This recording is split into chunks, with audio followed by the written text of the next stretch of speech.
বীরভূমের বোলপুরে ফের রাজনৈতিক উত্তেজনার আগুন। এবার ঘটনাটা শুধু গ্রেপ্তার বা তদন্তের মধ্যে সীমাবদ্ধ নেই, বরং জনরোষ, রাস্তায় প্রতিবাদ, সামাজিক ক্ষোভ এবং রাজনৈতিক প্রতীকী অপমান সব মিলিয়ে পরিস্থিতি এমন জায়গায় পৌঁছেছে যেখানে প্রশাসনও কার্যত চাপের মুখে। দুর্নীতির অভিযোগে গ্রেপ্তার হওয়া তৃণমূল কাউন্সিলরের স্বামী বাবু দাসকে ঘিরে যা ঘটল তা রাজ্যের রাজনৈতিক সংস্কৃতির এক নতুন অস্বস্তিকর অধ্যায় হিসেবে সামনে আসছে। ঘটনার সূত্রপাত বোলপুর পুরসভার 1 নম্বর ওয়ার্ড। তৃণমূল কাউন্সিলর সঙ্গীতা দাসের স্বামী বাবু দাসকে পুলিশ গ্রেপ্তার করে 2021 সালে ভোট পরবর্তী হিংসা থেকে শুরু করে 2025 সাল পর্যন্ত একাধিক দুর্নীতির অভিযোগে। দীর্ঘদিন ধরেই তার বিরুদ্ধে স্থানীয়ভাবে ক্ষোভ জমছিল বলে অভিযোগ। অবশেষে গ্রেপ্তারের পর তাকে নিয়ম অনুযায়ী শারীরিক পরীক্ষার জন্য বোলপুর মহকুমা হাসপাতালে নিয়ে যাওয়া হয়।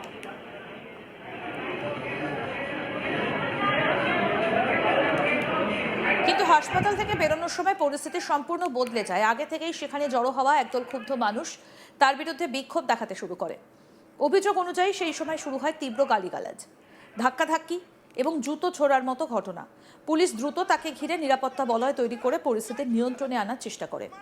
কিন্তু জনরোষ এতটাই তীব্র ছিল যে পরিস্থিতি সামাল দিতে প্রশাসনকে দ্রুত তাকে সেখান থেকে সরিয়ে নিতে হয়। এই ঘটনার সব থেকে বিতর্কিত এবং আলোচিত দিক হলো বাবু দাসকে হাসপাতাল থেকে বের করার সময় তাকে কালো বোরখা পরানো হয়েছিল বলে সামাজিক মাধ্যমে ছড়িয়ে পড়া একটা ভিডিওতে দেখা যায়। স্থানীয় সূত্রের দাবি, জনরোষ থেকে বাঁচতেই এই পদক্ষেপ নেওয়া হয়। যদিও এই বিষয়ে প্রশাসনের পক্ষ থেকে কোনো আনুষ্ঠানিক ব্যাখ্যা এখনো পর্যন্ত সামনে আসেনি। ফলে প্রশ্ন আরও জোরালো হচ্ছে, একজন অভিযুক্তকে কি এইভাবে ছদ্মবেশে জনরোষ থেকে সরিয়ে নেওয়া গণতান্ত্রিক প্রশাসনের স্বাভাবিক প্রক্রিয়া হতে পারে? এই ঘটনার মধ্যে দিয়ে রাজ্যের রাজনীতিতে আবারও সামনে এসেছে একটা পরিচিত শব্দ, ডিম থেরাপি। সাম্প্রতিক সময় দেখা যাচ্ছে শুধু রাজনৈতিক নেতা নয়, পুলিশ কর্মীরাও এই ধরনের জনরোষের মুখে পড়ছেন, যেখানে তাদের লক্ষ্য করে ডিম ছোড়া হচ্ছে, কখনো জুতো, কখনো কাদা। এই ধরনের প্রতিবাদকে কেউ বলছে জনরোষের বহিঃপ্রকাশ, আবার কেউ বলছে এটা আইনের শাসনের ওপর সরাসরি আঘাত।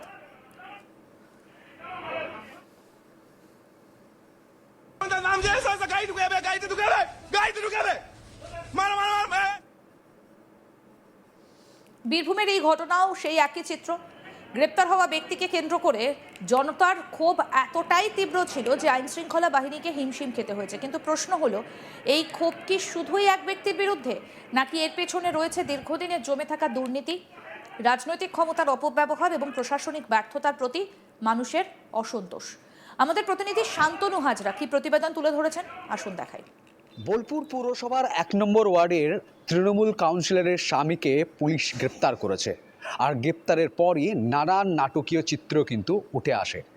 এই শান্তিনিকেতন থানার পুলিশ যখন তৃণমূল কাউন্সিলরের স্বামী বাবু দাসকে যখন গ্রেপ্তার করার পর তার শারীরিক চিকিৎসার জন্য তাকে যখন বোলপুর মহকুমা হাসপাতালে পেশ করা হয়, হাসপাতালে দেখানোর পর যখন তাকে বের করা হয়, তাকে কিন্তু ডিম থেরাপি থেকে বাঁচানোর জন্য কালো বোরখা পরিয়ে বের করা হয়।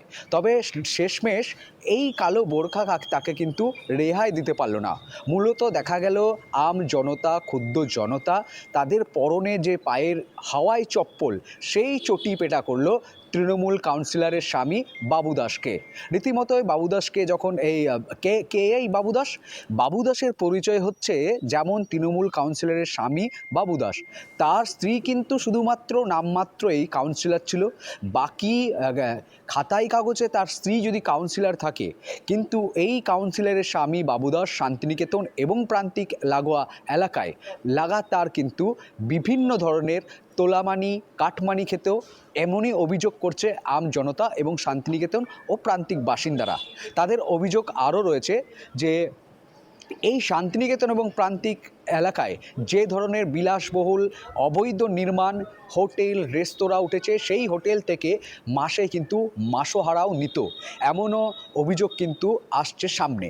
সেই সমস্ত অভিযোগের পাশাপাশি এই বাবু দাসের বিরুদ্ধে 2021 থেকে 2026-এর 4ই মের আগে পর্যন্ত বিজেপি কর্মীদের ধমক দেওয়া, মারধর ঘটনা এবং অন্যান্য ঘটনার সাথে জড়িত থাকার তার নাম কিন্তু বারবার সংবাদের শিরোনামে এসেছে। এই বাবু দাসের তত্ত্বাবধানে ভবনের যে গেস্ট হাউস, সেই গেস্ট হাউসেও পুলিশ কিন্তু নির্বাচন কমিশনের যখন আওতায় পুলিশ ছিল সেই সময় কিন্তু এই বাবুদাসের গেস্ট হাউস থেকে বিভিন্ন মহিলাদের যে দুষ্কর্ম করার অভিযোগ, সেই অভিযোগে কিন্তু বহু মহিলাকেও আটক বা গ্রেপ্তার করেছিল পুলিশ। এছাড়াও এই বাবুদাসের গেস্ট হাউসে নির্বাচনের আগে পুলিশ তাদের গেস্ট হাউস থেকে বিপুল পরিমাণের হাতের তৈরি করা যে সুতলি বোমা হয়, সেই বোমা কিন্তু মজুদ ছিল এবং তাকে বের করেছিল। তবে সেই সময় বাবুদাসের নাম আসলেও কোনোভাবেই তাকে ধরপকড় করতে সম্ভব হয়নি বা অক্ষম ছিল পুলিশ, এমনটাই কিন্তু দেখা গিয়েছে।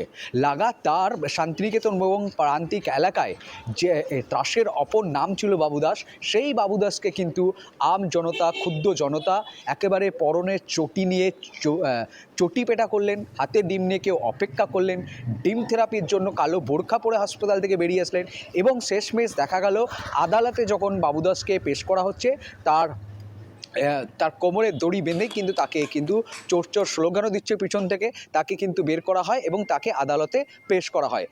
এই বাবুদাসের কিন্তু সম্পর্ক রয়েছে কাদের সাথে না, রাজ্যের মমতার প্রাক্তন মন্ত্রী, দুটি দপ্তর সামলানো যে মন্ত্রী, এই মুহূর্তে বোলপুর বিধানসভার বিধায়ক, যে বিধায়ক আবার মমতা বিদ্রোহী হয়ে ঋতব্রতর দিকেই রয়েছে, সেই বিধায়ক চন্দ্রনাথ সিংহ, যাকে ইডি সিবিআই ডাক দিয়েছে। তবে এই বাবুদাসকেও কিন্তু ইডি সিবিআই কিন্তু ডাক দিয়েছিল 2021 ভোট পরবর্তী হিংসার পর।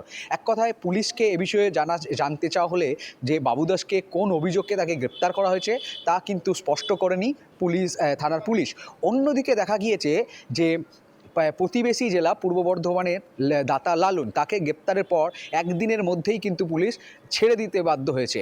তার বিরুদ্ধে কিন্তু কঠোর যে আইন ব্যবস্থা, সেই আইন আনা হয়নি বলে অভিযোগ করছে বিজেপির নেতৃত্ব এবং এই নেতৃত্বের অভিযোগের সাথে সাথে আমজনতাও কিন্তু ক্ষুব্ধ রয়েছে এবং সেই ঘটনা যাতে পুনরাবৃত্ত না হয় বাবুদাসের এই ক্ষেত্রে, সেখানেও কিন্তু বোলপুর সাংগঠনিক জেলার যে বিজেপি যুব মোর্চা রয়েছে শম্ভুনাথ রায়, তিনি কিন্তু ফেসবুকে পোস্ট করেছেন এবং তার বিরুদ্ধে এই বাবুদাসের বিরুদ্ধে যে ধরনের অভিযোগ রয়েছে সেই অভিযোগ কিন্তু তিনি উল্লেখ করেছেন এবং পুলিশকে কিন্তু বলছেন যে এই ব্যক্তিকে কোনোভাবেই কিন্তু যেন ছাড় না পাওয়া যায়, তার বিরুদ্ধে যে আইনি ব্যবস্থা রয়েছে সেই আইনি ব্যবস্থা কঠোরভাবে কিন্তু তৈরি না হোক, এমনটাই জানানো হচ্ছে। এমনকি এই বাবুদাসের বিরুদ্ধে আরও অভিযোগ রয়েছে 2024 লোকসভা নির্বাচন, সেই সময়ে কিন্তু তিনি এই ধরনের ভোট পরবর্তী হিংসা চালিয়েছিলেন। তাছাড়াও পঞ্চায়েত নির্বাচনের সময় শ্রীনিকেতন বিডিও যে দপ্তর রয়েছে, সেই বিডিও দপ্তরে তৎকালীন শাসক বিরোধী যে রাজনৈতিক সংগঠনগুলি রয়েছে, সেই সংগঠনগুলি যখন মনোনয়নপত্র দাখিল করতে গেছে, সেই দাখিল পর্বের সময় তাদেরকে কিন্তু হেনস্থা এবং তার অনুগামীরাই বাঁশ লাঠি নিয়ে মারধর করেছে, এমনই কিন্তু অভিযোগ রয়েছে। তো রীতিমতোই বলা যেতেই পারে 2021 থেকে 26 মে আগের পর্যন্ত এই বাবুদাস কিন্তু ব্যাপকভাবে শান্তিনিকেতন প্রান্তিক এবং গোয়ালপাড়া এলাকায় বিভিন্নভাবে তিনি কিন্তু সন্ত্রাস চালিয়েছে, এমনটাই অভিযোগ ভারতীয় জনতা পার্টির নেতৃত্বের ও এই শান্তিনিকেতন প্রান্তিক বাসিন্দাদের। আরও আপডেট পেতে দেখতে থাকুন আজ তাক বাংলা, সাবস্ক্রাইব করুন।